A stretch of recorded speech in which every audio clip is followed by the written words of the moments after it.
Avant de commencer la vidéo, je tiens à préciser un ou deux trucs. Je ne suis en aucun cas nazi, ni même raciste ou partisan d'une quelconque discrimination.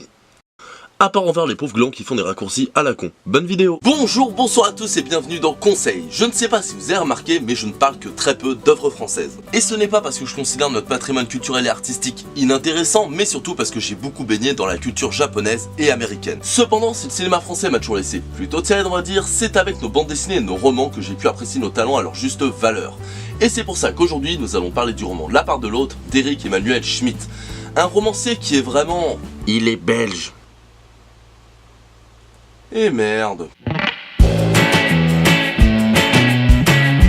Éric Emmanuel Schmitt est donc un auteur belge, principalement connu pour son travail dans le théâtre et la littérature. Écrivain ultra productif, il est surtout connu pour Oscar et Dame Rose, Odette tout le monde, ou encore le roman qui nous intéresse aujourd'hui, La part de l'autre. Comme tous ceux qui ont été en troisième le savent, la haine des juifs d'Hitler aurait deux origines probables. La défaite de l'Allemagne durant la Première Guerre mondiale et ses conséquences socio-économiques, et le refus de son admission aux Beaux-Arts. De ce fait, on s'est tous posé cette question.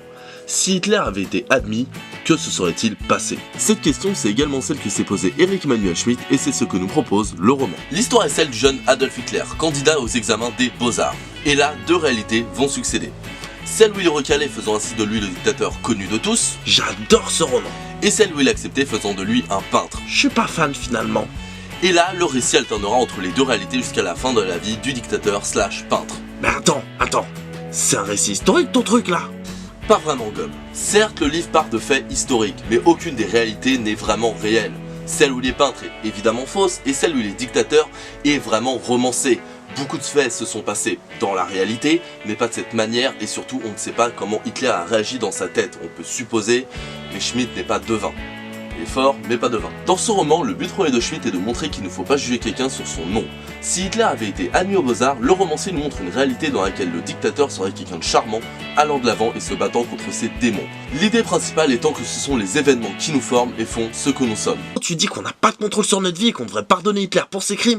Pas du tout. Hitler était un meurtrier, malade, raciste et avec autant de points noirs qu'un adolescent, mais ce n'est pas dans son essence d'être mauvais. Que ce soit dans l'une ou l'autre des réalités, nous voyons l'évolution du personnage à travers ses choix, son parcours et les événements auxquels il sera confronté. Et dans les deux cas, le roman nous montre une personne humaine avec des sentiments, des troubles et des peurs. Et alors que l'Adolphe peintre tentera de vaincre ses démons à travers l'amour, la psychanalyse ou encore l'art, le dictateur lui sombrera dans ses travers n'arrivant pas à vaincre ses problèmes. Il m'est arrivé plusieurs fois d'être joyeux, triste ou en colère pour lui, et même, et je vous jure quand je m'en suis rendu compte ça m'a fait vraiment bizarre, mais j'ai été excité par une scène de sexe avec Hitler. T'es sûr de toi en disant ça là? Oui, j'assume, parce que oui, au risque de passer pour un nazi pour les plus premiers degrés d'entre vous, je maintiens.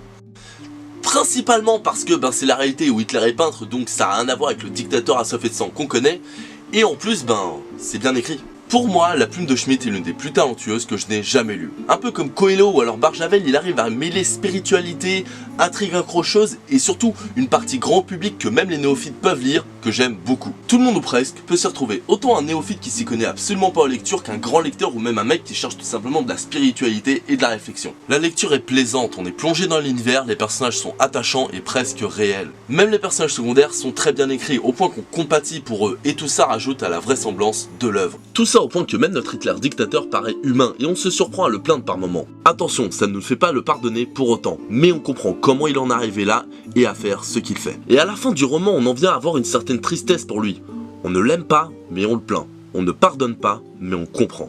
Et c'est, je pense, la deuxième plus grande leçon à retenir du titre. Comprendre que derrière chaque mauvaise action, chaque personne des activités horribles se cache une raison, des événements qui expliquent les actes. Et je tiens à me répéter sur ce point. Ce n'est pas parce qu'on comprend comment quelqu'un a pu arriver à faire ce qu'il fait qu'on le pardonne. Mais comprendre permet de ne pas juger les autres gratuitement, de prendre du recul sur sa situation et sur celle des autres. De se dire que si ça peut lui arriver, ça peut nous arriver à nous aussi, car avant d'être celui qu'il est devenu, Hitler était Monsieur tout le monde. Et ce point nous amène à la leçon la plus importante de l'œuvre. Tout le monde peut tomber dans le chaos ou bien atteindre les sommets. C'est un subtil mélange entre les hasards de la vie, notre environnement, mais surtout nos choix qui feront ce que nous sommes. Lorsque les choses tournent mal, même si c'est pas de notre faute, c'est à nous de savoir si on veut remonter la pente ou pas, se laisser aller dans la détresse ou pas, et surtout savoir si on veut faire un travail sur notre environnement, mais surtout sur nous-mêmes. Pour conclure, je vous conseille La part de l'autre qui est un excellent roman. Et un peu comme avec L'Homme qui marche de Jiro Taniguchi, c'est l'ensemble des œuvres d'Eric Emmanuel Schmitt que je vous conseille. L'homme a un talent fou qui saura vous faire rire, pleurer, avoir une réflexion sur le monde, sur votre spiritualité et surtout vous faire avoir une réflexion sur vous-même. Et La part de l'autre en est un excellent exemple, à la fois beau, spirituel mais surtout accessible à tous. Et voilà, ce conseil est terminé, il était un peu court mais pour les romans je préfère réduire au maximum pour vous laisser le plaisir de voir l'œuvre en elle-même. En attendant, si vous avez aimé ou pas, vous pouvez laisser vos avis dans les commentaires. Et si vous avez aimé et que vous voulez m'aider, vous pouvez éventuellement partager, liker, enfin ce genre de trucs quoi, et vous abonner à la chaîne. En attendant, passez une bonne journée, /soirée, installez votre espace-temps, et bonne lecture.